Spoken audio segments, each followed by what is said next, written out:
Oh, hi. How's it going? Happy Monday, everybody. I know some of us had the day off, so heck yeah, let's go. Hi, Jose. Hi, Nezco. Hi, Muffin. We in there. We in there. Oops. Hold on. Let me... Shh. There we go. Just trying to get adjusted. Oh my god, it's a sap? Hell yeah. Bah. Surprise, bitch. Bet you thought you seen the last of me. Oh no, Satoko? Yeah, you think something's gonna happen to Satoko? We're gonna get right into there. Okay, yeah, we're starting the stream a little bit earlier than normal. My thought here is, one, I had the day off too. And two, maybe, just maybe, we get through more than one chapter and maybe, just maybe, finish this book. Because, hold on, let me double check. I know we're really close to the end though, but I don't exactly remember how far we got to go. Cause see, okay, so there's 1, 2, 3. So 3 chapters. If what I'm, because I'm looking to look like from the achievements, right? So I think we have 3 chapters left. So I don't know if we'll get through 3 chapters, especially if they get super long. Forget the later chapters are usually longer. Right, I was just thinking that too. So, I mean, if this one is kind of on the shorter side, we'll at least get through 2, maybe. But yeah, not if they're gonna pull, like, the one that I always think about is in the second book. That final chapter took us like 3.5 hours. It was thick. Either her or Rika, but yeah, reaction is the same. I'll get you one of these days. Yeah, so I mean, we'll get in there. We'll see how it goes. There's also the variable of how well is my voice gonna hold up. I don't know what is. My throat's been feeling funky. Like I've been sneezing and coughing a bit. So I don't know. Hopefully I'm not sick or anything or getting sick. But let's get in there. Let's get this. Let's get this show on the road, as they say. There you go. Uh-oh. Yeah, no. I think it's okay. What? Michan, you didn't get much sleep either, did you? Did you? Yeah. I went to bed at like 3. I'm a little tired. 3? Hey now, you can't keep staying up so late. You probably read the first volume of manga, though it was interesting, and then read the entire series, didn't you? I understand. I've done that before. What? Wait, is it about the mayor? He still hasn't been found? Nope. I went to the Furude shrine to join the youth group in their search for the mayor. Since I knew there was no way he would be found, it was really boring for me. Right, because we locked him up in the basement. Well, just enduring sleepiness wasn't that bad. Not if you considered that what Kimiyoshi had to go through since last night. He had been hanging from the ceiling and couldn't even fall asleep or sit down, since he had to try to stay on his tiptoes the whole time.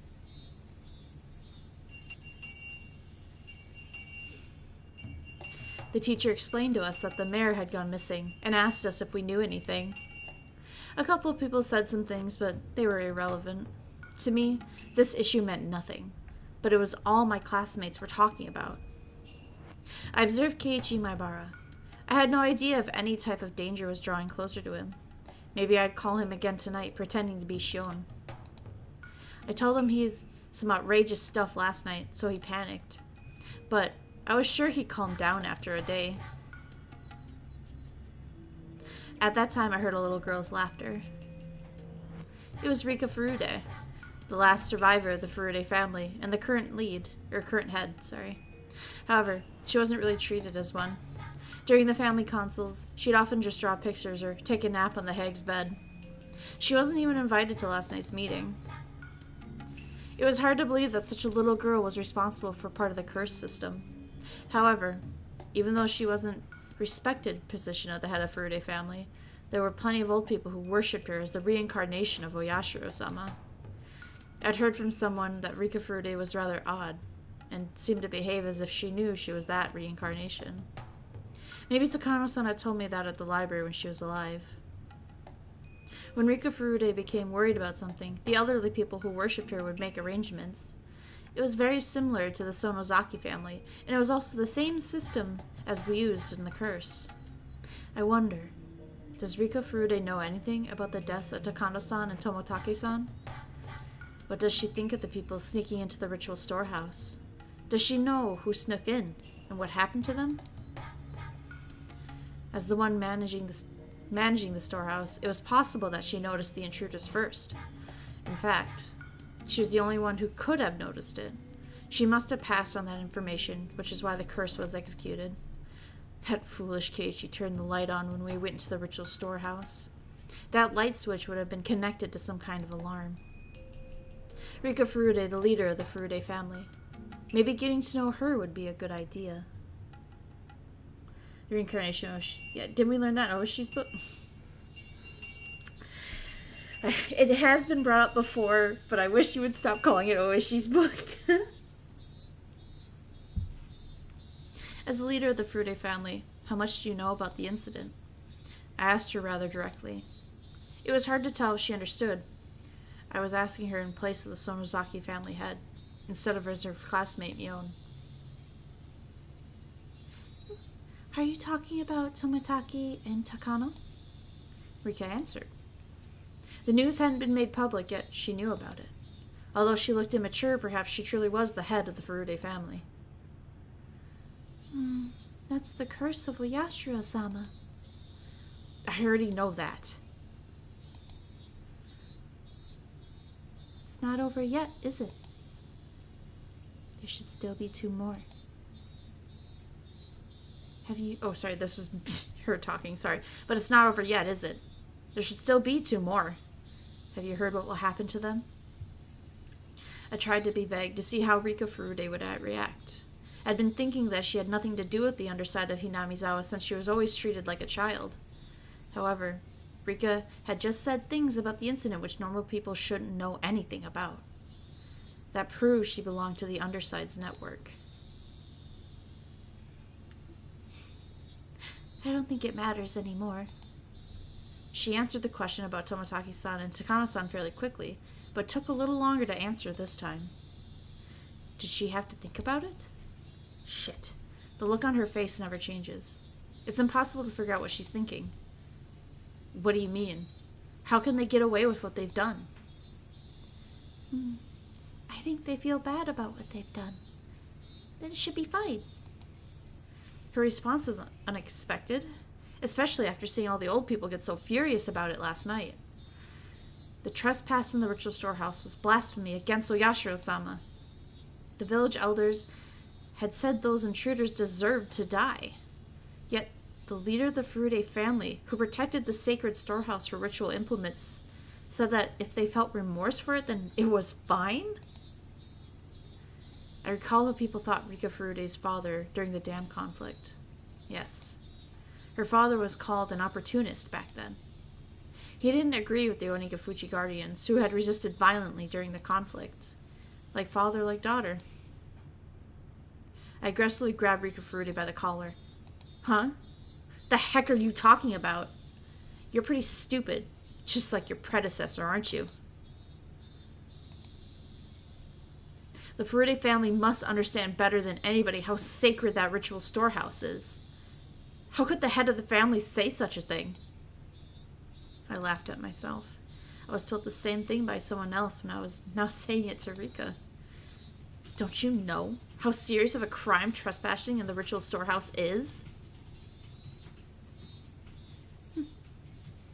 It's a very important place for Oyashiro-sama, so nobody can go in without permission. See? You do know that. But those 4 people brought their filth in there. What bad kitty cats. Yeah. That's right. Bad cats. 2 cats have been caught and punished. There are 2 more. Yeah. How do you think they should be punished? Tell me your opinion as head of the Furude family. Rika didn't really usually wear any expression whatsoever, making it impossible to tell what she was thinking. But while I grabbed her by the collar and stared at her, I could tell somehow. Rika was a little disturbed. I sensed she was trying to see what I was thinking in turn. I want to forgive those 2 kitty cats. Why should they get away with what they've done? Me? What are you trying to say? That's a good question, so let me explain. Those 2 must offer compensation for what they've done. They have to clear away their sins. Otherwise, Oyashiro-sama won't stop being angry. Every crime must be punished appropriately. Do you understand? Oyashiro-sama doesn't get angry, even if someone enters the storehouse. Huh? What are you saying? The reason why nobody is allowed to see the ritual storehouse is because there's too many scary tools in there. I'm sure people would get scared if they saw them. That's why we don't let people in there. I'm sure those intruders were scared too. And I'm sure they feel bad about what they've done. They're forgiven once they feel bad about what they did? That's not for you to decide. That's what Oyashiro-sama decides. I'm the shrine maiden of Oyashiro-sama, don't you know? Of course I do. You aren't telling me that Oyashiro-sama told you he isn't angry, are you? Rika nodded yes without hesitation. I can't believe the lies that she's coming up with. I'm not surprised, just shocked. Huh? That's why your parents died of the curse 2 years ago. Oyashiro-sama was angry because they didn't deserve to serve him. That's why he cursed your father. Oyashiro-sama would never do that. My father didn't die because of the curse of Oyashiro-sama. Bah! Am I really talking to the last shrine maiden of the Furude family? Obviously. Oyashiro-sama can't be at peace. You are supposed to worship Oyashiro-sama. How pathetic. I don't know why you're so angry, me. I realized. She was in a position to know as much as the other 2 family heads. As proof, she talked about this year's incidents as though it was nothing. Yet, she could feign ignorance with a serious face. She sure is something. She's even better than me. I slapped her a few times and pushed her to the floor. Rika, having tumbled downward, looked up at me with tears in her eyes. This all happened because you wanted to change the storehouse's lock or something that was easier for you, right? That's true. The old one was too heavy, so I talked to Kimiyoshi and he changed it to a cheaper, lighter one. If you had left the heavy lock on, maybe that would have prevented them from trespassing. This is your fault, too. Don't forget that. Of course, the Kimiyoshi family, who actually changed the lock, is responsible for this, too. The last part was something I added on a whim. I added it to connect Rika's story to the disappearance of Kimiyoshi, who wanted to pressure her psychologically by doing so. The head of the Kimiyoshi family had to pay for his crime. That's why he disappeared. That's why your parents died too. Shouldn't you be so nice? Yeah, right? something, she's a little angel. She'd never say that. Yep. The head of the Furude family has to pay for her crime too, you know. Rika was still on the floor, tears pouring down her cheeks. Keiichi Maibara is the last one left. I suppose the Furude family will take care of him. I don't know anything. You don't need to know anything, do you? You just have to look worried. That's all it takes. That's how it is at our house, too. Anyway, good luck. I don't. Rika hung her head. She seemed to want to say something, but she was afraid that I might be rough with her again. I doubted Rika Furude was actually at the top of the curse system like the hag was. However, as one of the 3 family heads, she was a lot closer to the underside of Hinamizawa than I was. By now, that underside was well aware that Keiichi Maibara. I told the elderly leaders of the village yesterday in the meeting that Keiichi Maibara was the last one remaining. I just told the head of the Furude family the same thing. if threateningly. If my threat was effective, the curse of Yasha-sama should very soon fall upon Keiichi Maibara. And at just the right time, I would grab my enemy right as he took the bait. If the assassin came from the Furude family, this girl would have committed the same sin as the hag. When that time came, I won't hold back. I was going to make sure she suffered and then kill her. I've heard of torture technique where you pound dozens of nails into the victim's fingers. I already found restraining table and the tools for it. When the time comes, I'll pound nails into your fingers. The gruesome anticipation radiated from my eyes and scared Rika even further. Hi, I'm awesome. Welcome in. Welcome, welcome.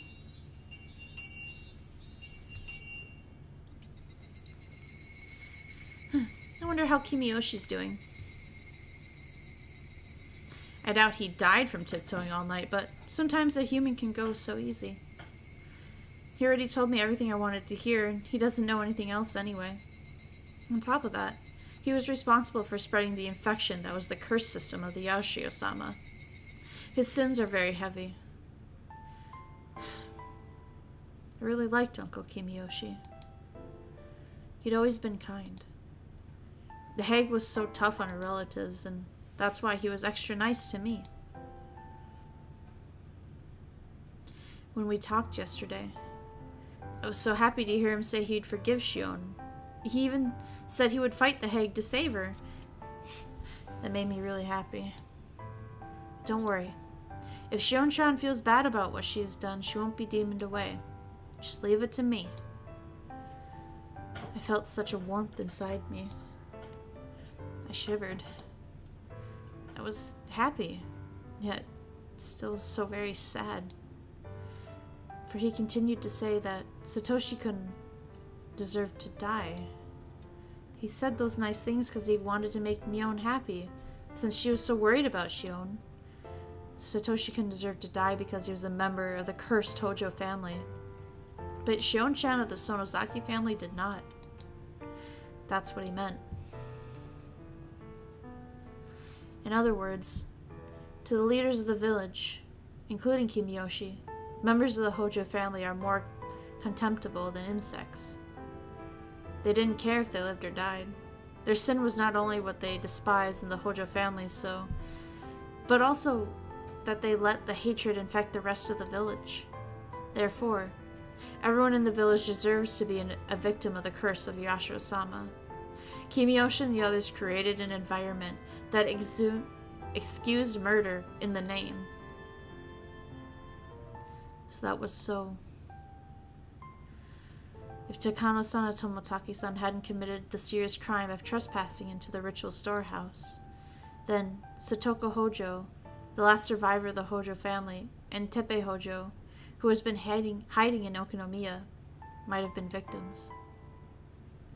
Satoko Hojo. She was always around Satoshi-kun. She expected Satoshi-kun to help her every time she cried. She was one of the people who cornered him. If Satoko wasn't that much of a burden, Satoshi-kun wouldn't have killed his aunt. Somebody told Satoshi-kun to commit that murder, and to hide the evidence of his connection to the mastermind. Satoshi-kun was demoned away. That's what she thought. If Satoshi-kun hadn't killed his aunt, maybe he wouldn't have been chosen as last year's victim. Because the commands were vague, after all. The curse of Yashio-sama fell upon the Hojo family as a whole. It didn't matter which member of the family died. His aunt had a terrible reputation in the neighborhood. She didn't communicate with her neighbors. She was always throwing fits. There was nothing nice about her anyway. Even if Satoshi-kun didn't kill her, the curse would have fallen upon her sooner or later. Their aunt was the first victim. They needed another Hojo to calm the curse. According to the rumor, their uncle was living somewhere in Okinomiya with his lover. However, Okinomiya was a little different from Hinamizawa. The Sonozaki family was powerful there as well, of course, but it would have been more difficult in Okinomiya to demon someone away. So naturally, Satoshi-kun and Satoko, who were still in Hinamizawa, became the targets. Which one should be cursed? Well, that was simple. Satoko, of course. She was snobby and lacking in manners. Everyone in the neighborhood liked Satoshi-kun, even if he was the son of the Hojo couple who betrayed the village during the dam conflict. Compared to Satoko, he didn't deserve to die. Therefore, the actual victims of last year's curse should have been his aunt and Satoko. Sorry for the Steam notification. I wish I could turn those off somehow.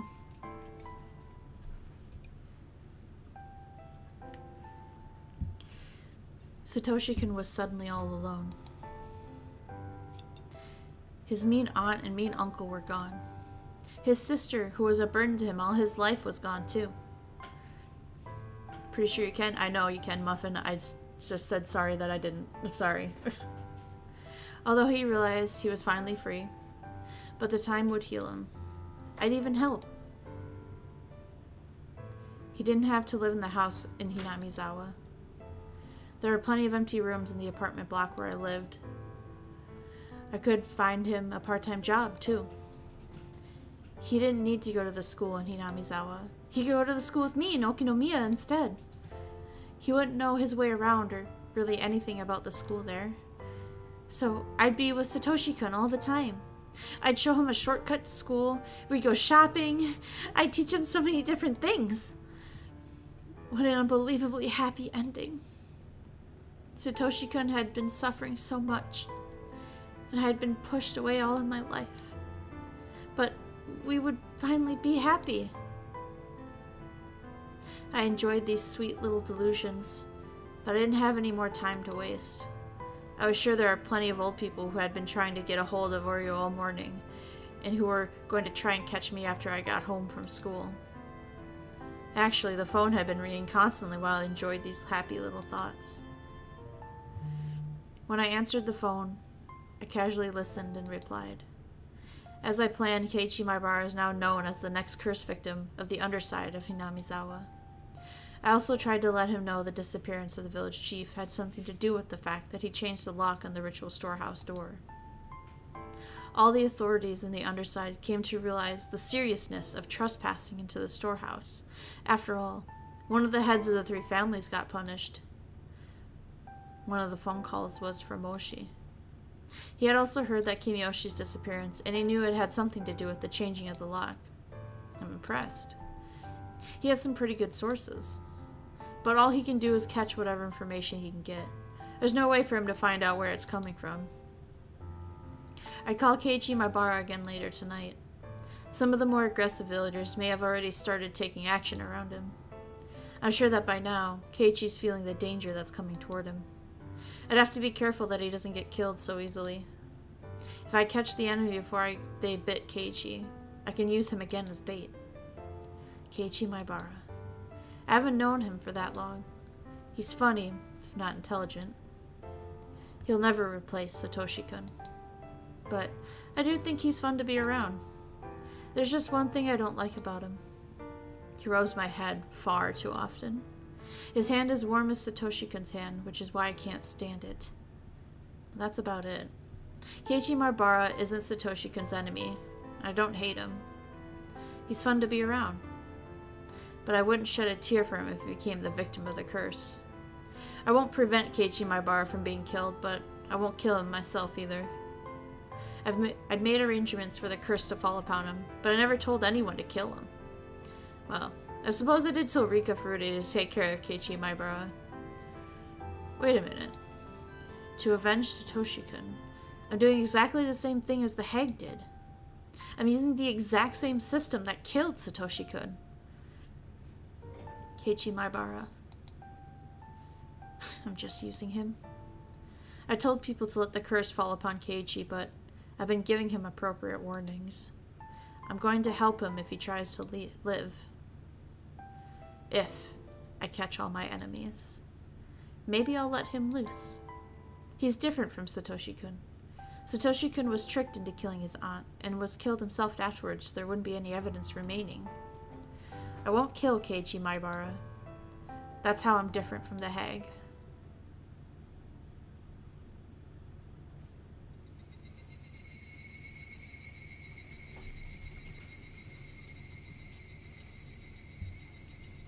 Everything was turning to night.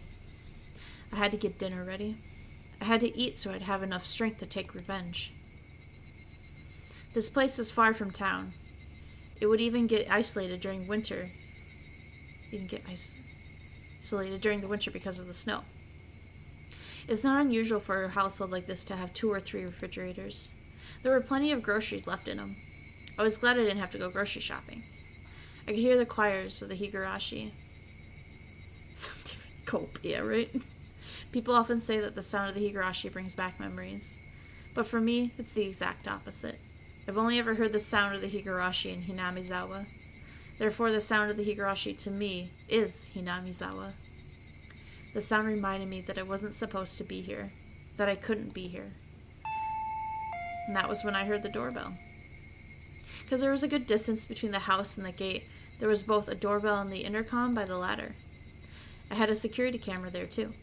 Something as modern as security camera monitor in this old-fashioned kitchen looked rather strange. I turned the switch, but nothing appeared on the monitor. I tried to check the plug, but there was a bunch of cords going behind the refrigerator, so I couldn't even do that. The doorbell continued to ring while I tried to figure out if the monitor was broken or if I just didn't know how to turn it on. I only felt like answering the door depending on who it was. I'd normally be easiest to pretend to be out, but that wouldn't help me. I was waiting for my enemies to show up. I couldn't just hide myself in that case. The hag was supposed to be sick and in an extremely bad mood. I'd already sent out word that she didn't want to see anybody.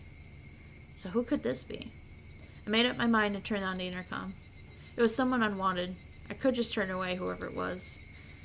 But I had to act normally so I wouldn't arouse suspicion. I had to act normally. Yes? Who is it? Hello? She didn't tell me her name, but I recognized the voice. Oh, it's Rika. Sorry. Hello. Rika-chan? What are you doing here? And at this time of day? I ran out of soy sauce, so could you share some with me? Soy sauce? I almost screamed, but I controlled myself. I took a moment to think about the situation. Hinamizawa was far from the stores, so sometimes neighbors had to share seasonings and stuff with each other. The village sometimes got snowed in during winter, but Furude's shrine was quite far from this house.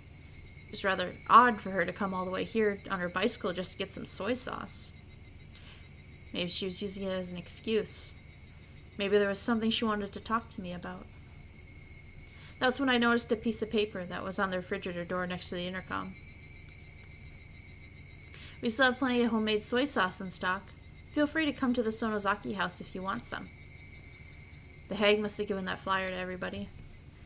One of our relatives sent her a barrel of soy sauce. If you want some, bring a container. That's what the flyer said. I see. That would explain it. There was a handwritten note on the bottom of the flyer. The soy sauce is in the storage area under the floor. Give them as much as they want. There was a storage area beneath the floor. When I opened it, I saw a barrel of soy sauce, alongside a funnel and a ladle. I didn't want Rika to notice anything suspicious at this point, so I decided to share the soy sauce with her. Sure. Did you bring a container? Yeah, I brought a soy sauce bottle. Okay. Come on in. I'll be at the front door. As I headed there, I heard the doorbell ring again. Me.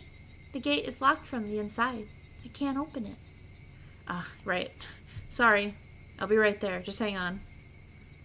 People didn't pay much attention to safety around here in Hinamizawa. People didn't think too much about locking the doors. But as someone who's lived in a town, I've always locked everything. To let Rika Furude in, I'd have to go outside. Good evening. Good evening. Rika smiled at me. She was holding a huge soy sauce bottle. She acted like she never yelled at her, got violent with her, or even made her cry at all today. Or perhaps she came to curry favor, thinking that she angered me. I invited Rika in the front door, told her to wait for a moment and try to take the bottle. But Rika took her shoes off and walked in the house with the bottle in her hand. Don't worry, I'll get it for you. Why don't you just wait here? I'm pretty good at pouring soy sauce into a funnel, you know. She looked at me as if begging. I guess she wanted to pour the soy sauce in the bottle herself. I didn't want her to come in the house, but I suppose I didn't have to have her wait here alone either.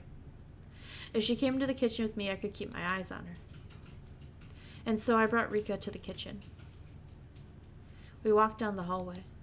I only heard my footsteps.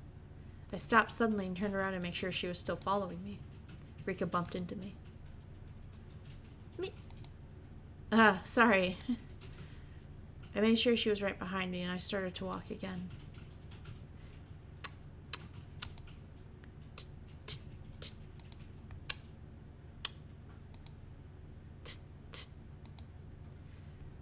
Rika must have been having fun matching her footsteps to mine. Even when I quickly sped up, our footsteps matched perfectly.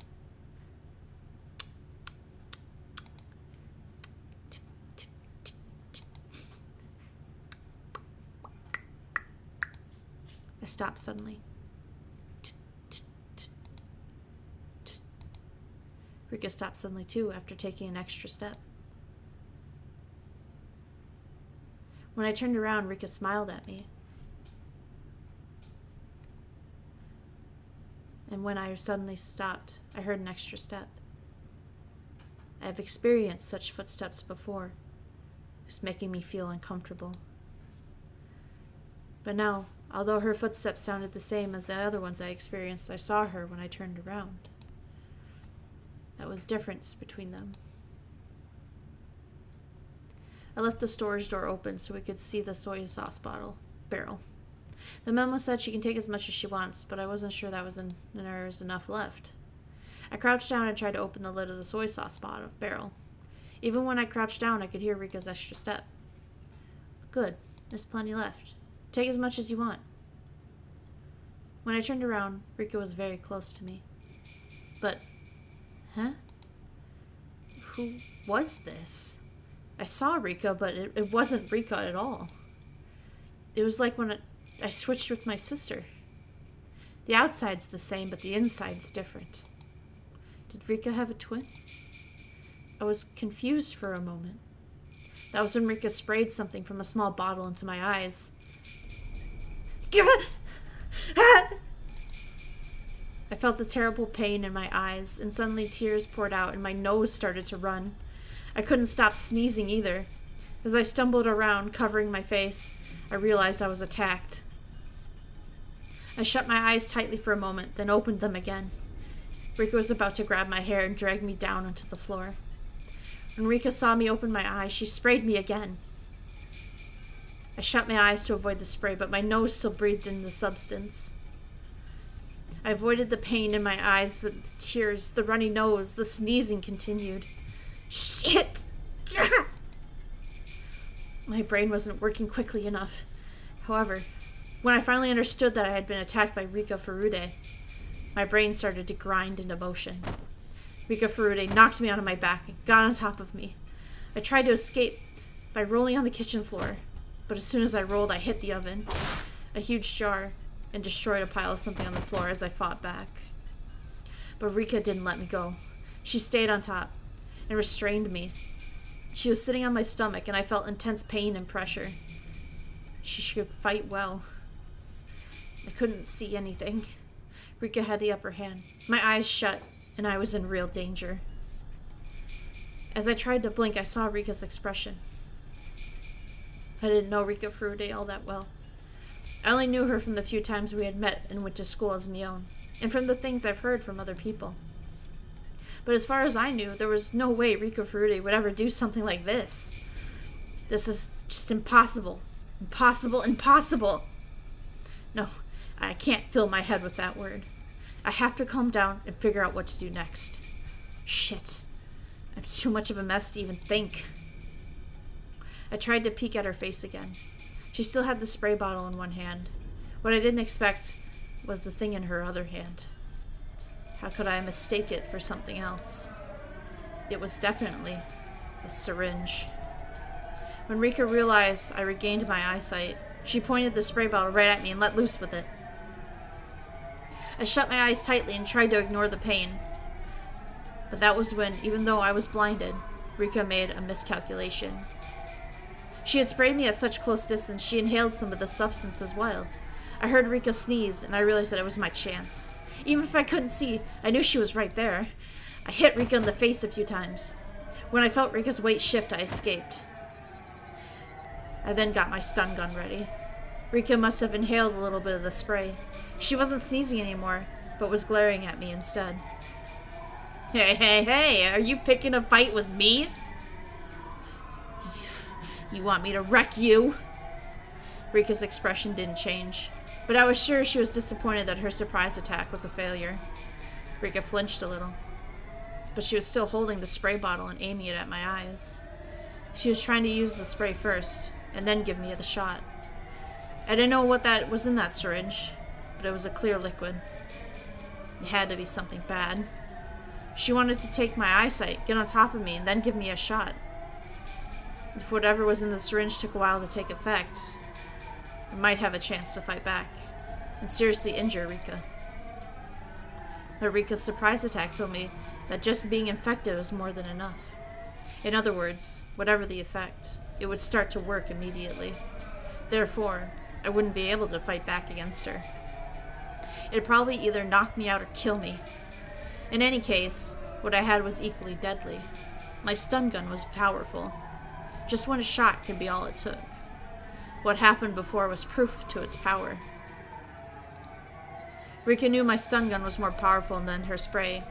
She was being extremely cautious. Hey, what do you think you're doing in my house, huh? If you aren't moving, I'll come to you. I threw a pile of newspapers at her. The pile wasn't tied together, so the newspapers flew all over Rika. I jumped at her immediately after. I shoved my gun into her and pulled the trigger. Rika spasmed on the floor. You fool. Hesitating in a fight where a single blow wins. Only amateurs would glare at each other. You didn't have a single clue about how advantageous the first strike is, when a single blow is what decides everything. The spray bottle rolled to the ground, but she still had the syringe. Rika was down, but I couldn't let my guard down. I kicked her to the side and clammed her on top of her. I took the syringe. I held Rika's arm down and gave her the shot. My actions could hardly be called gentle. I injected her violently. I injected everything that was in the syringe. She began to convulse. I stood back and watched what would happen to her body.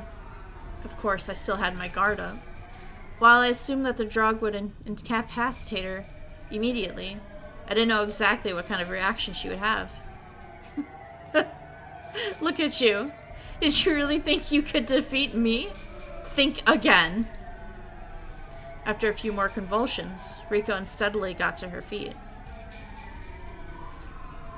That's ridiculous. How could she even stand? I looked at my stun gun. Damn it. The power was on the lowest setting. Maybe it had been readjusted while I was rolling around on the floor. I changed the setting back to maximum. Rika turned pale, started sweating all over. I didn't know its exact effects, but if Rika had been given me that shot, I'd be the one experiencing the symptoms. She looked really sick, so obviously she must have been feeling awful too. She couldn't even focus. She was wobbly and had her hand on the wall. She'd lost her balance, and it must have been hard for her to even stand. She didn't look so brave anymore. Rika wobbled some more and moaned as if she was about to throw up.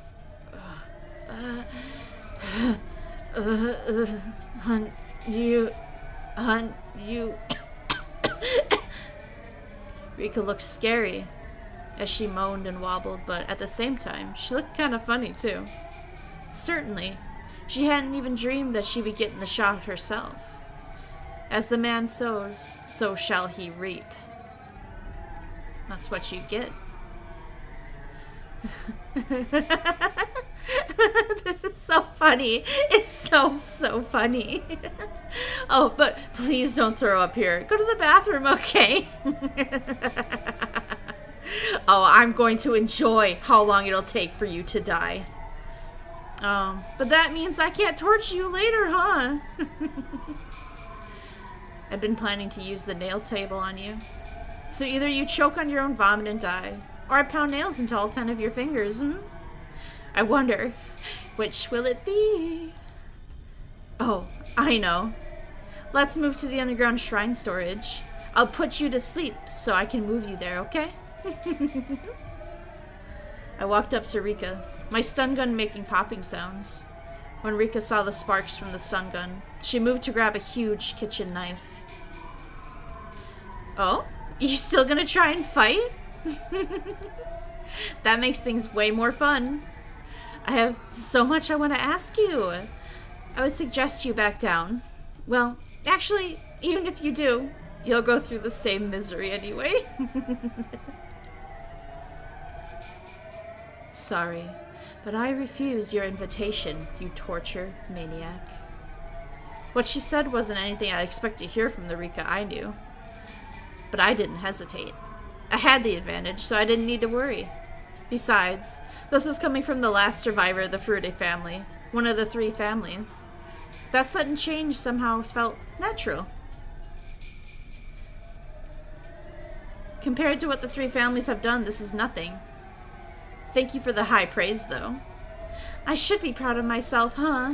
So, are you seriously thinking about fighting me with that kitchen knife in your condition? You can't even stand up straight. You're right. Like you said, I'm at my limit. But if that means getting captured and tortured to death by you, then I'm sorry. I'll be taking my leave. Taking your leave? Try it if you can. It was clear who held the advantage here, but despite that, an odd thrill filled us both. We've lost our minds. Wasn't that a fitting phrase for the people of Hinamizawa? It was a feeling of release when modern demons could stop pretending to be human.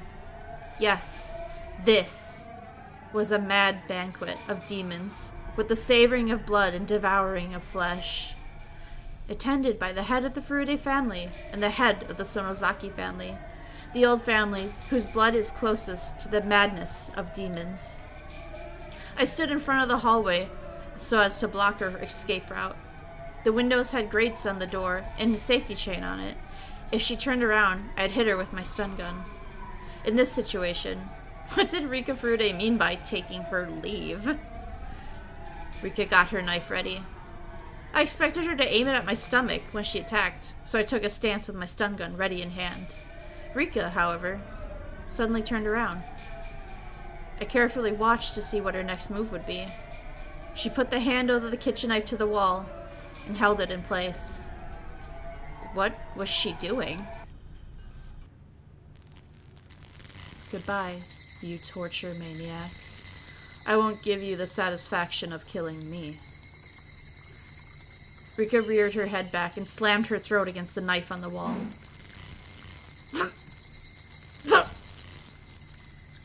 Her blood splattered all over. Rika bent backwards repeatedly and let the knife slash her throat, again and again. Her neck and chest were dyed red. I had always thought blood was darker. But her blood wasn't dark. It was so bright. It must have been confused, but it looked pretty. After doing this several times, Rika turned around. Her eyes were wide open. She didn't look like she was from this world. Her face looked like something both living and dead, both real and artificial. It was very scary, eerie, above all else, pale. Although her face looked unearthly, it was very appropriate for the face of a demon. I didn't have a mirror, so I couldn't tell, but I was sure I looked exactly like her.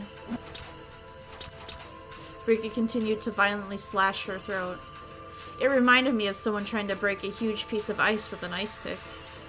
It was exactly what Rika looked like. The white chips of ice coolly flying through the air. What I saw before me was a beautiful sight. Each time Rika struck her throat, tiny drops of red blood splattered the boring white world around her. It was like a dance. A dedication dance by the final head of the Furude family. The demon's last dance of dedication to Oyashiro-sama. Upon seeing that literally blood-curdling dance, I let out a fierce roar. I had no reason to do so. I was howling like an animal. We were like animals trying to kill each other, both getting covered in blood, and inevitably, as one convulsed in the pool of blood, the other threw back its head and howled. My body shivered with the joy as I felt it inside me. This was death. the most final of judgments, and it was right before me. The demons howled, screamed, and roared. The roars faded, and my voice started to change from the voice of a demon back to that of a human. As a demon, I roared, but as a human, I sneered. And her nose, and then smiled. Then she dropped the knife. She stuck her hands out, turned her palms upward. Her wriggling fingers reminded me of an insect's legs. Those fingers reached for their own throat. I'd never seen anything like it. I'd never seen anybody do this before, because Rika was scratching her own throat. She was ripping her own throat apart. Maybe that wasn't a good description. She was trying to rip out the inside of her throat through the opening in which she had made with the knife. Her fingers found the biggest tear. Rika smiled. At least that's what I would have called it if she were alive. She ripped open the tear in one tug.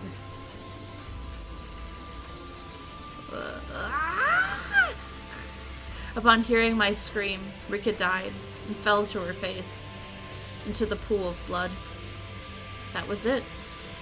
She didn't get up again to show me her throat. I stepped back from the Rika Furude's body, bumped against the wall of the hallway. Ah! Sorry, I can't actually scream, but you get the idea. I roared again in admiration of the ritual dance, the dedication of the head of the Furude family. Joy ran through my body and my blood rushed through my veins. I won! I won! I defeated her! I then realized I disposed of the heads of the three families. The core of the curse of Oyashiro-sama. Everything was finally exposed. The curse of Oyashiro-sama, its masterminds, they were all exposed. I disposed of the three leaders of the three families who had all killed Satoshi-kun. The head of the Sonozaki family died of a heart attack. She was at the bottom of the well, along with a wheelchair. I apprehended the head of the Kimiyoshi family. He continued to tiptoe until he died. The head of the Furude family died in a way that was perfect for the final head of the three families of the Onigafuchi. I did it. I accomplished my mission. I defeated all the masterminds who killed Satoshi-kun with that curse. Everyone! Satoshi-kun, you were powerless. You didn't have the means to fight back. Those evil people were simply sneered at you while they let you die, after making you a member of the cursed Tojo family. I will never, ever forgive them. They believed you deserved to die because you were one of the Hojos. As long as it was done by the curse of Oyashiro-sama, they didn't care how you were killed. I will never forgive those people for creating this world. What could I have done to save you, Satoshi-kun? I couldn't save you. Shion Sonozaki couldn't do anything else at the time. If I was Mion, not Shion. If I was Mion that day, I could have saved you. Mion could have saved you. That's right. I remember now. Shion. She said she wanted to eat red snapper sashimi that day. I was supposed to eat that, but Shion pouted and cried. That was why I let her switch, just for that night. I did it to make her happy, like a big sister would. Shion was never treated well. I felt so bad. That was it. I was being a good sister and that was it. When morning came, the world had been turned upside down, and it had remained so until today.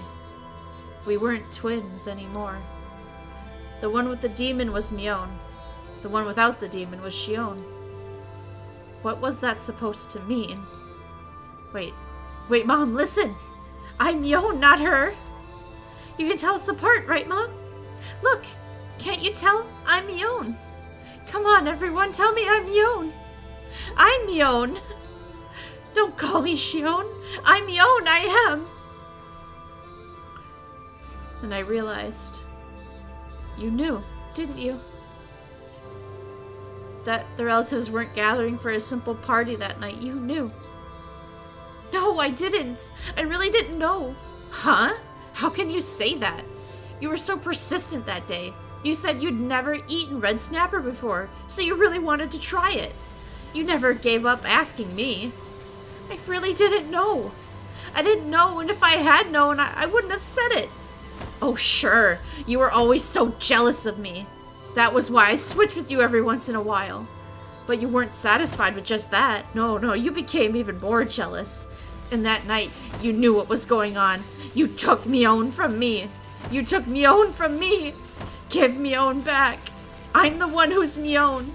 I am Mion Sonozaki. You were Shion this whole time. Don't call yourself Mion, you imposter. I kicked the bars of the cell repeatedly while I roared. Compared to my roar, the metallic noise of the bars sounded like a cry from a little puppy. I had been convinced that by something so stupid. The tattoo of the demon was just a way of telling us apart.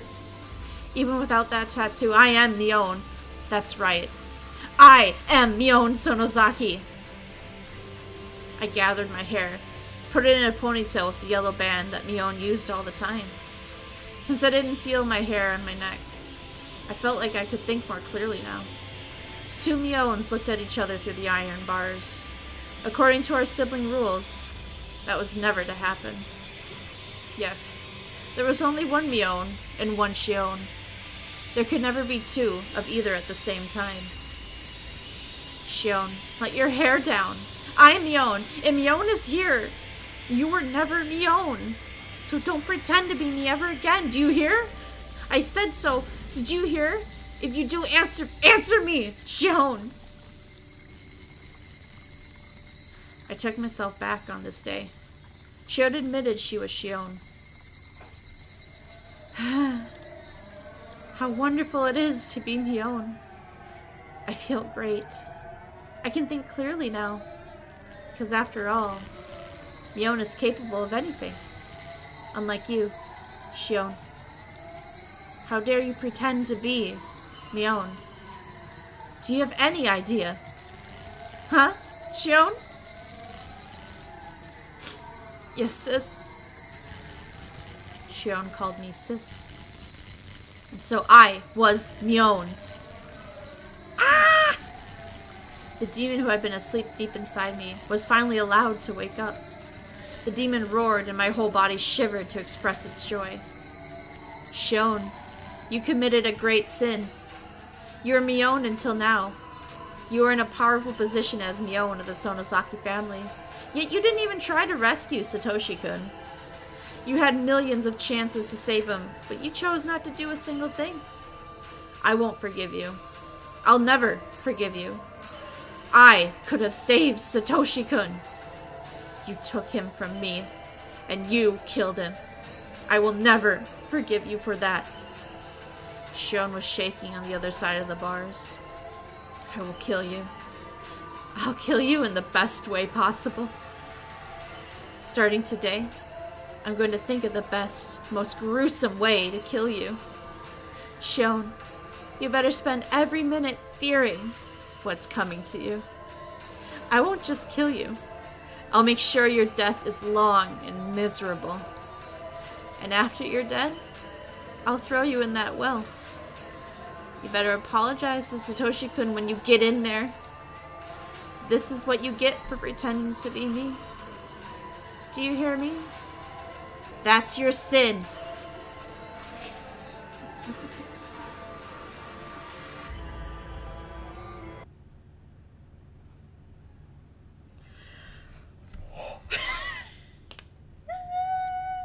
Let me get a drink. That was kind of intense. Oh shoot, let me get caught up on chat. Sorry. It was all oh shit. It was all going like so intense that like I didn't really read chat. I'm sorry. It's a cat like smile. Oh hi Raven, welcome in. Guessing that serving the stream causes the insanity. It's a good solid guess. Yep, the solid. And then we got the answer a few minutes later. It looks like. Hi Harleen, welcome in if you're still here. I remember if Rika went missing or died in the original book too. Rika, she went missing. They couldn't find her. Yeah. Yeah, exactly what Jose said. They all presumed missing, but like by the end we knew that she was dead. Gotta go back and listen. Yes, now you're getting it. You gotta go back. See, now that you know what it's like on the other side, now you want to see it from Keiichi's point of view again. I get you. I get you. That's that good shit. Otherwise, if you think you can handle it, you can always just watch the first season of anime, although I don't know where you can watch it anymore. I found out Crunchyroll doesn't have it anymore, so that's really sad. It was a beautiful sight. Shion, this is the part of the problem we were talking about. Yeah, this is what we're talking about. You have a problem, honey.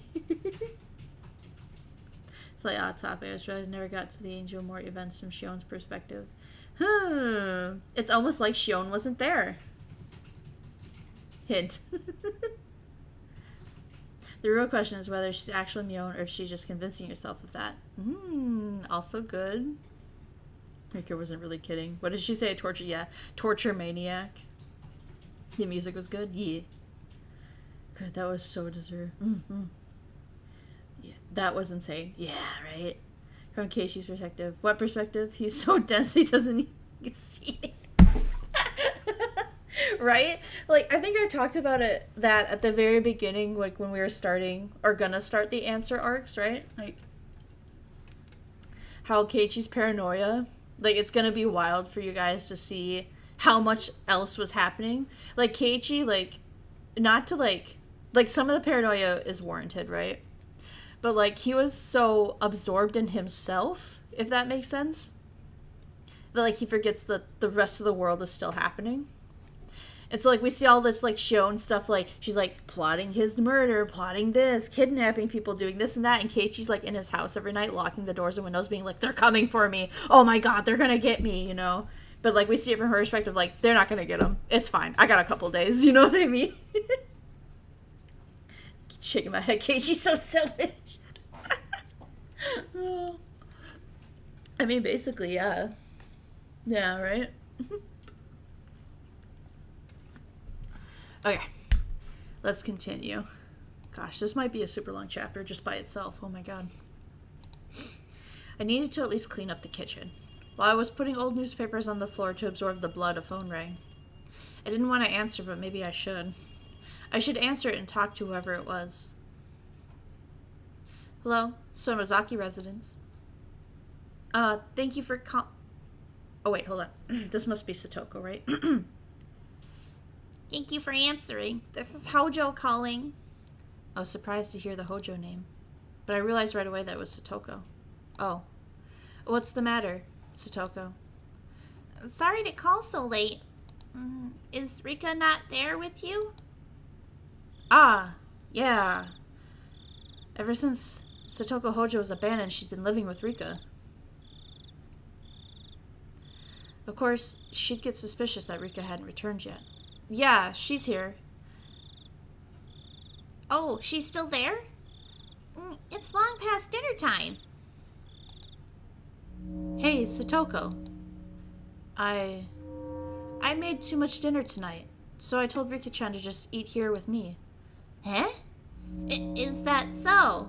Oh. Why don't you come over too? I have plenty of food left. Rika-chan's already started eating.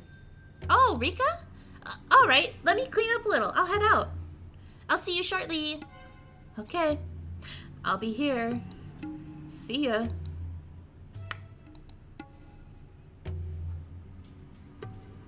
Oh boy.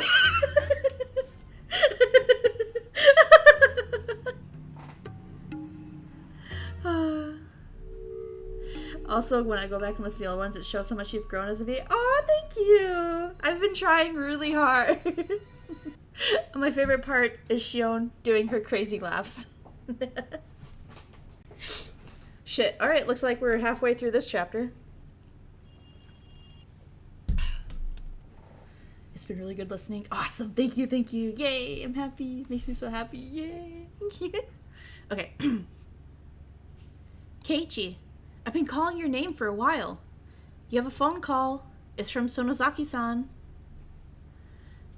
Sonozaki-san? Oh, sorry. Hold on. Sonozaki-san? Which one? The older sister or the younger one? I don't know. Ask her yourself. Understand not being able to do the crazy screams yet, right? Huh? Early stream? Yeah, I started a bit early this time. We had the day off here, and I think is Labor Day just an American thing? Anyway, we all had the day off because it's Labor Day. So.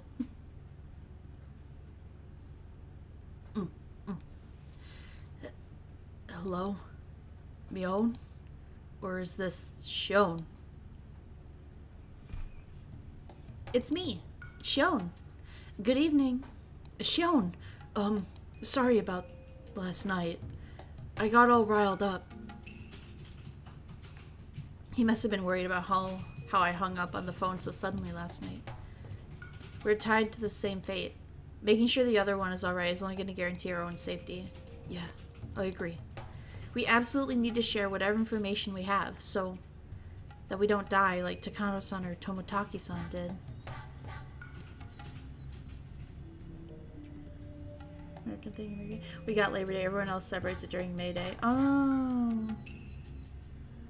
Because May Day is when the union stuff was actually happening. Oh, I see. Okay, well, thank you, Cam.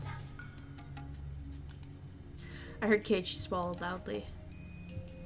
Then let's continue from where we left off. You'll listen without getting angry this time, right? Yeah.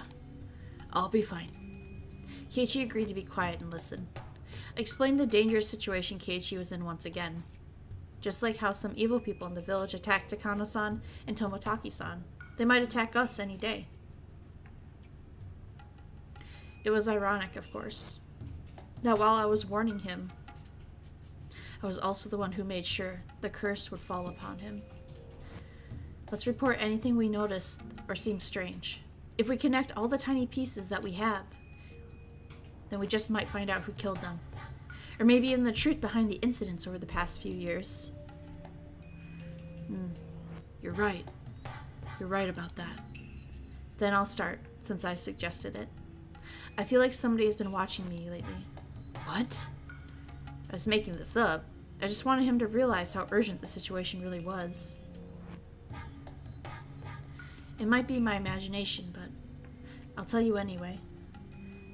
I think it's just me, but if you feel like you're being watched too, Kei-chan, then maybe it's not just in my head? Well, don't worry. At the very least, everything's fine with me. It seemed like nothing had happened to Keiichi today, at least. Not all the heads of the three families were gone. It was possible the curse system had been destroyed entirely. If that was the case, then Keiichi might not be attacked after all. But if there was someone who did want to attack him, that meant part of the system was still alive. In other words, my mission wouldn't be accomplished just yet. Keiichi is like litmus test? I'm not sure what that word is. Ligma balls? Sorry. I'd known whether or not to call my enemies were gone, depending if Keiichi got bitten. He sure was a very useful man. After that, I went along with what Keiichi had said. I made sure he was fearful of Mion as well as all the three families. I explained to him the possibility that the whole village was involved, and that the curse of Yashiro-sama might be some sort of system. Then I remembered Shion wouldn't know too much about the disappearance of the mayor, so I continued. I just heard this myself. Is it true that Uncle Kimiyoshi went missing? You mean the mayor? Wait, Shion, you haven't heard? I don't know anything. I just overheard my father talking about it on the phone again. Yeah. Actually, last night, after the village meeting, he didn't come home, so the whole village was in a panic. They searched all over Hinamizawa, but if they found him, then I haven't heard. The police should be searching for him as well. Why didn't you tell me something like that so important right away? Sorry, I thought you already knew. I didn't want to hide it or anything. Kei-chan, what should I do? What's wrong? Tell me. We're not keeping secrets from each other, right? I'm sorry. I didn't mean to hide it. It was just that, the conversation got turned around and... We're on the same side, right? I won't get mad, so just tell me. Uncle Kimiyoshi, I told him everything. Old man Kimiyoshi? He's someone you feel comfortable confiding in, Shion? Yeah, he would. When I was little, he was really nice to me. All I did was play tricks on him, but he would always just smile. He listened to anything I had to say. He was such a kind person. Calm down, Shion. It's not like he's dead, right? Don't lose heart so easily. Keiichi turned to make me feel better. Tried to make me feel better. But he had no idea what was actually going on. It really made me laugh. That night, I told the mayor that we snuck into the ritual storehouse. Also that someone saw us and was out to get us. Does the mayor know how absurdly Takano-san and Tomotaki-san died? Yeah, he knew about it. I told him that they died in Oyashiro-sama's curse and that I could be made a sacrifice to calm his anger. I just said it straight out. Right. What then? Uncle Kimiyoshi, he didn't get angry. He smiled and told me that I was remorseful about it. There was no way I'd be demoned away. He was really smiling. He told me to leave it to him. Litmus test is like when you want to do a quick test on something before making a decision. Oh. I actually got a little sad while saying that. Uncle Kimiyoshi had been so reliable. I was happy when he said he would protect Shion. I was truly happy. If only he hadn't said anything to insult Satoshi-kun. It's my fault.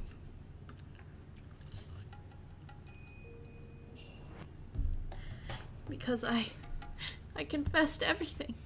Stop it, Shion. It's not your fault. No, it is my fault. I told him our secret.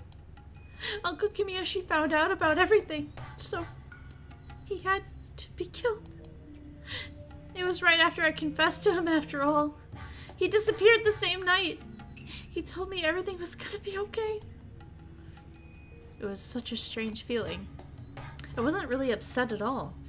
But as I pretended to be upset and mutter words of prayer for Kimiyoshi's safety, I started to feel that emotion growing inside me.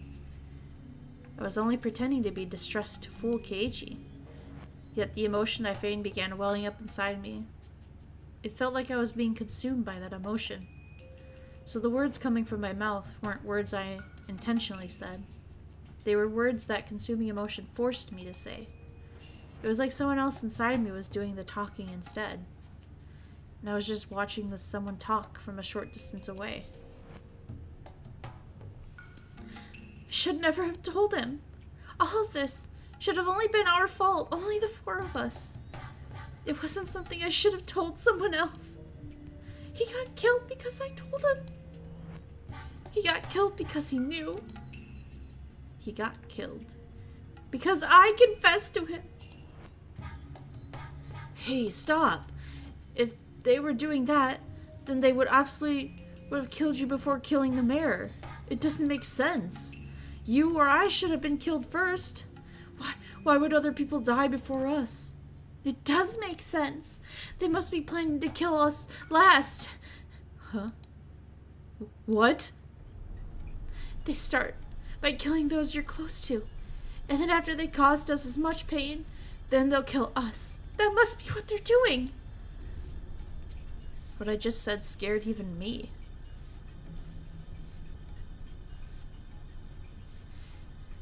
Killing our loved one first to harm us emotionally, and only then kill us at the height of our suffering. Whoa. I felt something crawling up my spine. That's awesome. It's such an awesome idea. I really must not be human anymore. I really am a demon. A human could never think of such cruel things. That would be one incredible hell. Your close friends dying one at a time after being tortured. And after all that, you yourself get killed. What a great way to destroy someone's life. Why was I getting so excited about this? Because I could get going with that plan right away.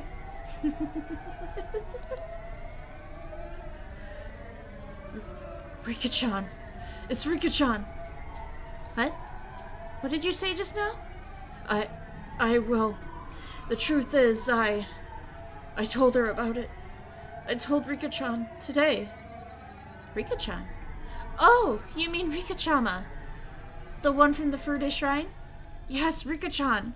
I felt so scared and uneasy that I did it. I told Rika-chan. When you did, what did she say? The cat's worrying too much. I'll do something about it for sure. That's what Rika-chan said. I'm sorry, Shion. I'm worried about Rika-chan. Right. If you're that concerned, then don't worry about me. Please go find out whether she's safe. Yeah, I'll do that. I'll call you again tomorrow, same time. When I do, you know I'm still alright. I got it. I'll be waiting. Okay, goodbye. Sorry. I'm hanging up. Keiichi hung up roughly.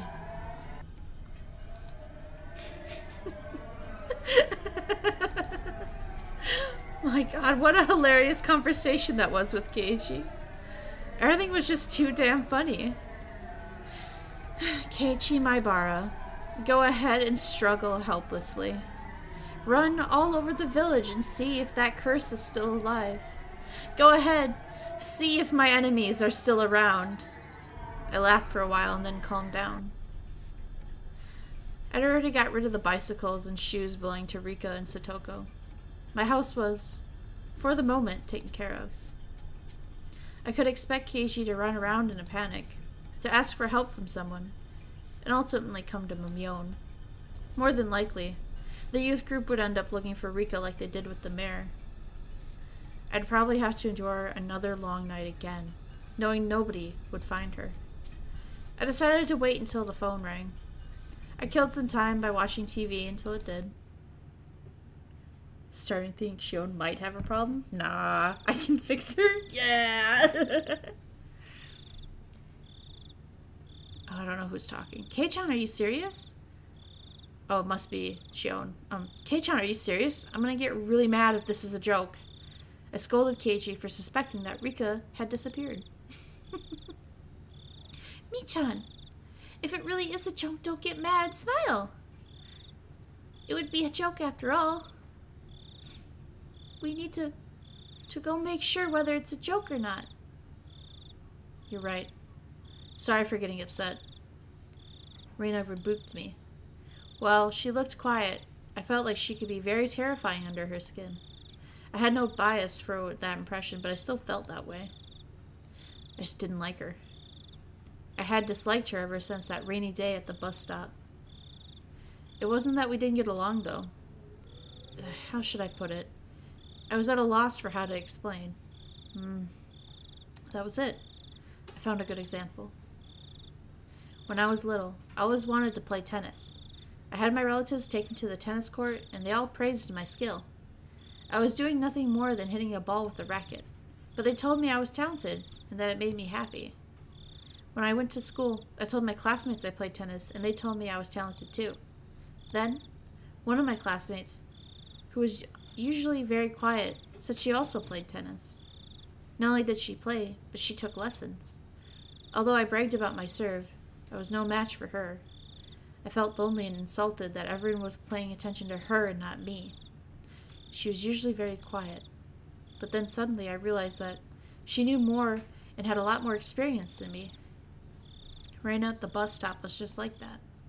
I thought of myself as a demon now. I had awakened a part of me that was half human and half demon, the part that lived in the Onigafuchi village. In fact, I'd already stepped into a world where the normal humans couldn't go. I'd already surpassed my human limits. I genuinely thought of myself as a superior being, having transcended the realms of the mortals. But when my eyes met Reina Ryugyu's, I felt what I did long ago with tennis. Why? Why did I feel that way with Reina? I'd heard that in the animal world, during battle, animals glare at each other to display their strength. Only humans have to punch or kick each other to feel superiority or inferiority. Most animals can tell just by glaring at each other. In that case, could it be the same with Reina? Mi-chan, are you okay? Huh? Yeah, sorry. I haven't slept since yesterday, you know? Sorry. Keiichi climbed up the ladder and tried to peek into the window on the second floor where Rika and Satoko lived. It was my job to hold down the ladder. Reina cautioned me to hold on tightly. Mi-chan, I'm gonna go check the main house just to be sure, okay? I'll be right back. Ah, okay. Careful. Reina ran off after that. Reina the true detective. Hi, Spaghetti King. Welcome in.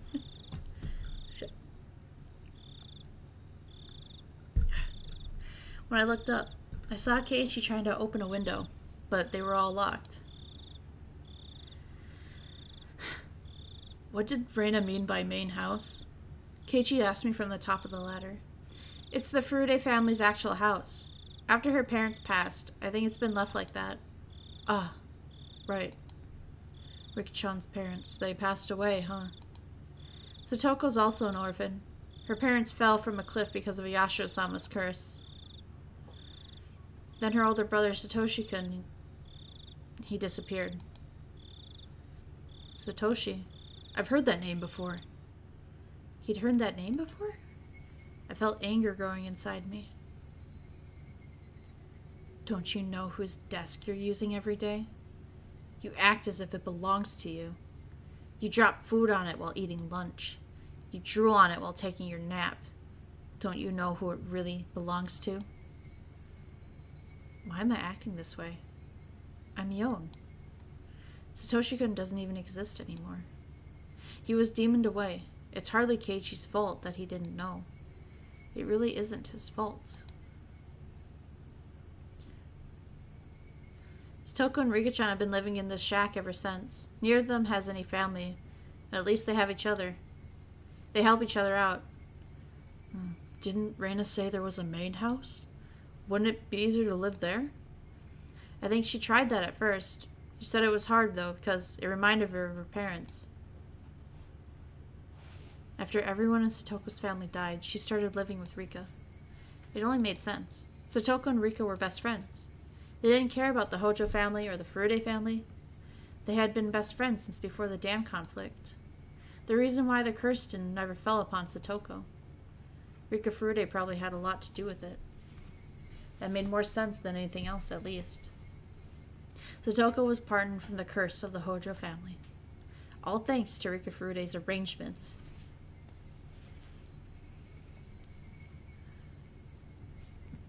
Satoko had never been a victim on the night of Watsunagashi.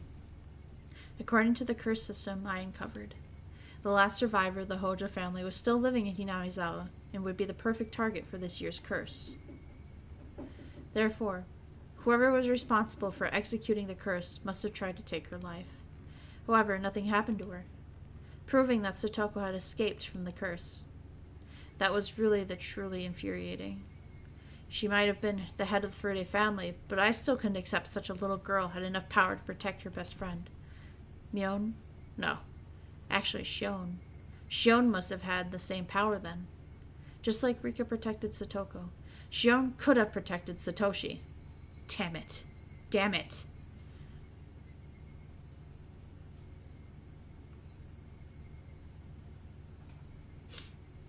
Rika-chan and Satoko-chan. They have it hard, huh? She's cursed. Huh? Mion. Oh, sorry. Mion, what did you say? I said she's cursed. Mion, why are you making that face? Satoko Hojo. She's been cursed by Oyashiro-sama. I can't accept that Satoko was pardoned from the curse, although she was a member of the cursed Hojo family. She was the one of the cursed Hojos. Satoshi-kun wasn't pardoned, but Satoko was. She was cursed and she got away. She escaped the curse, but Satoshi-kun didn't. I can't accept that. In fact, Satoko should have been the one cursed the most. She cornered Satoshi-kun physically and emotionally. That was why things got weirder and weirder, and in the end, everything just went crazy. When I think back on it, it was Satoko who I hated most of all. She cornered Satoshi-kun.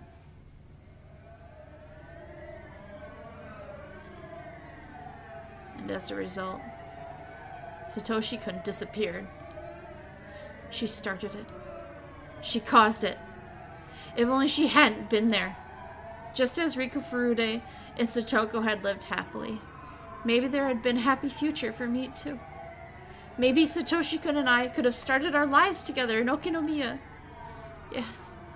If I look at both the beginning and the end, it's so obvious. Satoko's existence caused everything. Satoshi-kun had to kill his aunt because of Satoko. The three families used that to need to create a curse, and then they killed him. The police were convinced he just ran away, but he'd never do that. He was the type of person who always did his best at everything, all by himself. He was doing the very best he could for his only sister, yet he was forced to vanish. He worked so hard for Satoko, and though he was living just for her, he was erased. Poor Satoshi-kun. He was so unappreciated. That girl knew no gratitude. She was cursed. If you got near her, you'd meet the same fate. You'd be cursed to die or disappear. That really was it.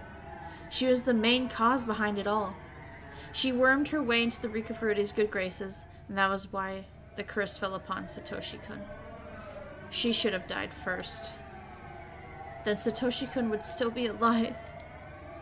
If he was alive, I could have done something for him. I can't forgive her. I can't forgive Satoko. I can't forgive that girl. There can be no peace for her. There can be no peace. She was the perfect target for the curse of 1983. The curse of Ayashiro-sama. Rika Furude, the reincarnation of Ayashiro-sama. Rika was dead. The reincarnation of Ayashiro-sama had died. There was no more God in Hinamizawa to deliver this curse. I'm the one who has to deliver it now. I am Mion Sonozaki, the head of the Sonozaki family, one of the three families of Onigafuchi. Now that all the heads of the three families are gone, there's nobody to surpass me. I will deliver the curse of Ayashiro-sama, and nobody else. I will deliver it. I am the curse. I have become Oyashiro-sama. I felt hot bubbles boiling over deep inside me. I could tell the demon inside me wanted to roar. I noticed Keiichi was looking down at me. Calm down, Mion. I can't tell what you're thinking. Calm down. Calm down. At that point, I heard footsteps coming closer. I saw 4 or 5 adults, accompanied by Reina, running toward us with flashlights in their hands. One of them opened the lock to the cabin door, and we all went inside. Of course there was nobody here. Satoko and Rika lived alone.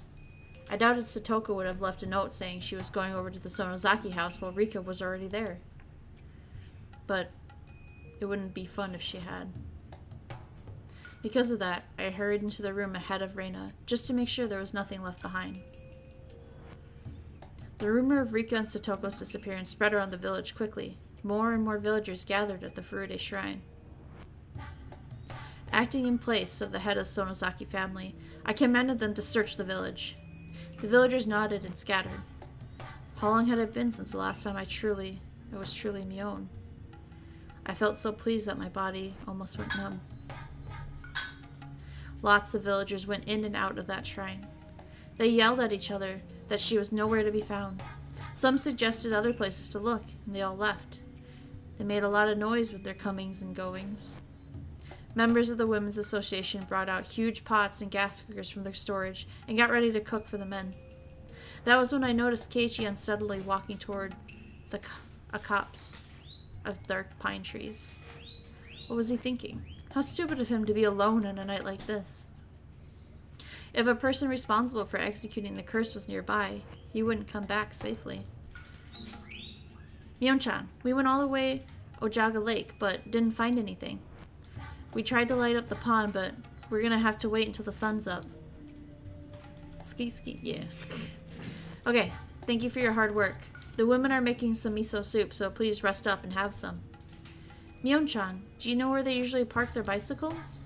No. They probably parked them at the bottom of the stairs leading up here.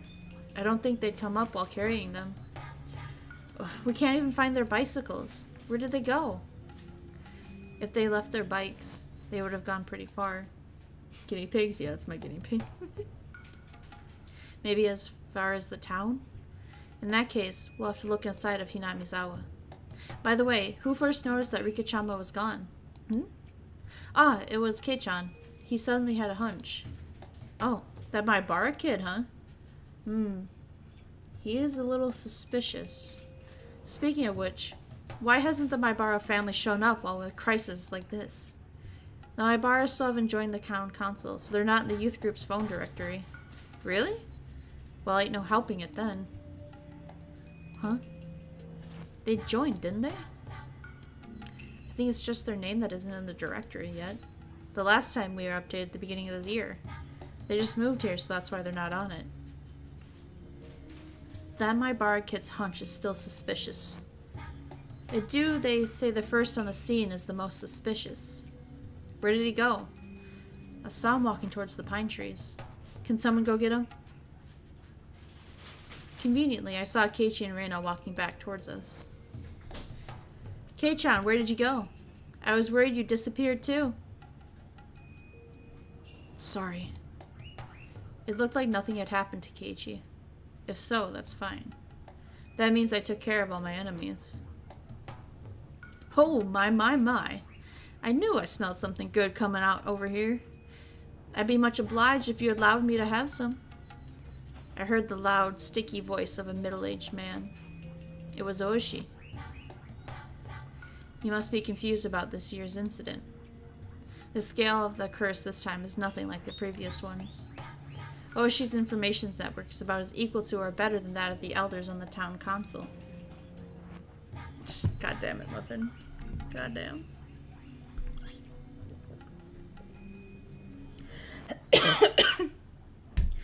Oy. Sorry. My voice is starting to go. God damn. You must have came here to see if the disappearances of Kimiyoshi and Rika had something to do with the changing of the lock on the ritual storehouse door. The police will come for me sooner or later.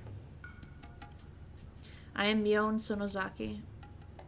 But by removing all the heads of the three families, my enemies, I have become the head in their place. I can't allow Mion Sonozaki to continue existing. I'll have to destroy the existence of the head of the Sonozaki family. When I destroy my own position, that is when my revenge will come to an end. More than likely, I'll have Oishi witness my final moments. My eyes and Oishi's met. Damn it. He thinks I'm suspicious already. You're right, Oishi. I did it. Mion Sonozaki, the head of the Sonozaki family, is the culprit.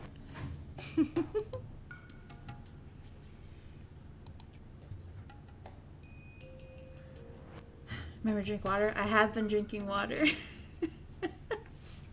I have been. The water feels good, but it's like, it doesn't strain. Like, where I'm straining is like the part of my throat that like the water doesn't do anything for. Hey! Let me do a quick cheeky little save here. Ba, ba, ba. It's important to drink doing a lot of talking. For sure, for sure. Ugh. That was an hour and a half. And we got 2 more chapters.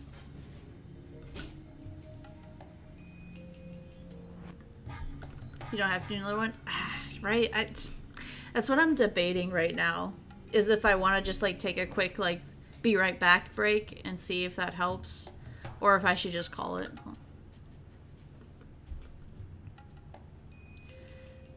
Self-care.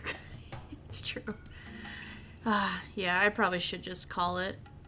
Just because either way I'm going to be doing more talking. And I don't want it to be, like, lackluster, especially considering we're, like, in the final home stretch, you know? Nah, I'll just end it. You're right.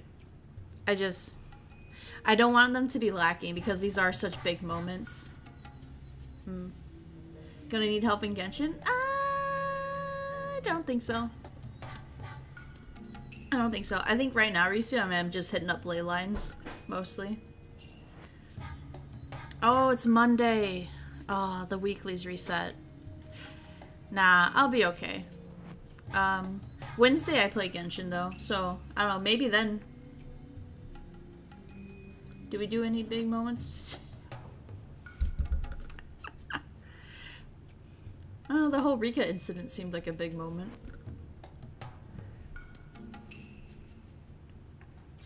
And believe it or not, that thing with Rika isn't what I'm talking about when I say there's something a lot worse that I remember Shion doing.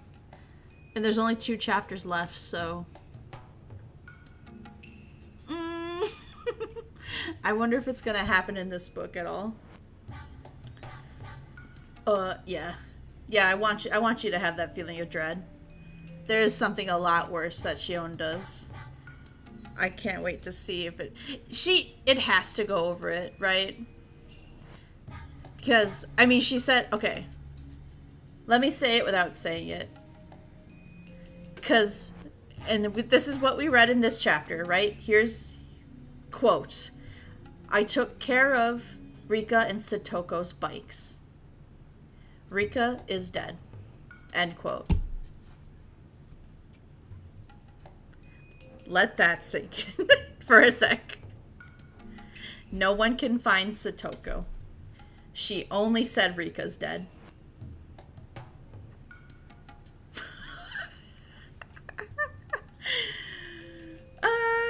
Yeah, they did kind of just gloss over that. Yeah, right, Muffin?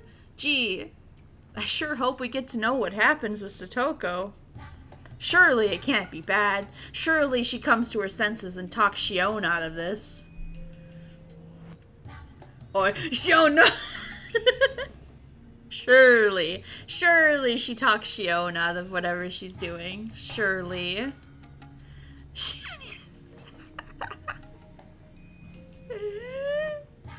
Yeah, good shit. So you can see why I kind of want to save my energy. Because I'm really sure it's in the book. If it's not in this book, I don't know what book it would be in. So yeah, in case it is next chapter, I'm going to save my voice. Because if it is next chapter is going to be a lot longer than this. So. Tomorrow, guys, we're streaming Hades. I was going to do another, like, double Genshin. Oh, hi. Hi, Sans King. Welcome back. Sorry, we are about to wrap up. That's some bad timing. I'm so sorry. What was I saying? Oh yeah, I was gonna do another like double Genshin week, but I don't know. I've just been really into Hades recently, so figured we'd chill and play that. We'd play some Hades. It's really fun. Wednesday we'll be doing more Genshin, and it's another kind of like lighter load of a week, just because I really wanted to get caught up on some work I have here and some other things that are going on in Saf's life. Have a good rest, enjoy your day. Yay, thank you, Risu. I missed because of online debate. Oh no. I'm sorry, Sans King. I hope I can see you tomorrow though, bro. We'll be at later in the day tomorrow, because tomorrow I have to go to work and shit. Today the only reason I did it early was because I had the day off, and I was hoping to get through more than one chapter, but chapters are really intense, so my voice is really straining. Guinea pigs in trouble? Every now and then they do, yeah. God, I still have to do a guinea pig stream, so you guys can see them. Anyway, guys, thank you so much for hanging out with me early today for our book club. Appreciate y'all. I'm excited that we're getting to the very end of this. So, I hope I see you guys tomorrow, 7 p.m. Central Standard Time for Hades. If I don't see you then, though, I'll see you when you see you. Y'all have a good night, good evening, bye-bye. Veil guards, you're dismissed. Bye.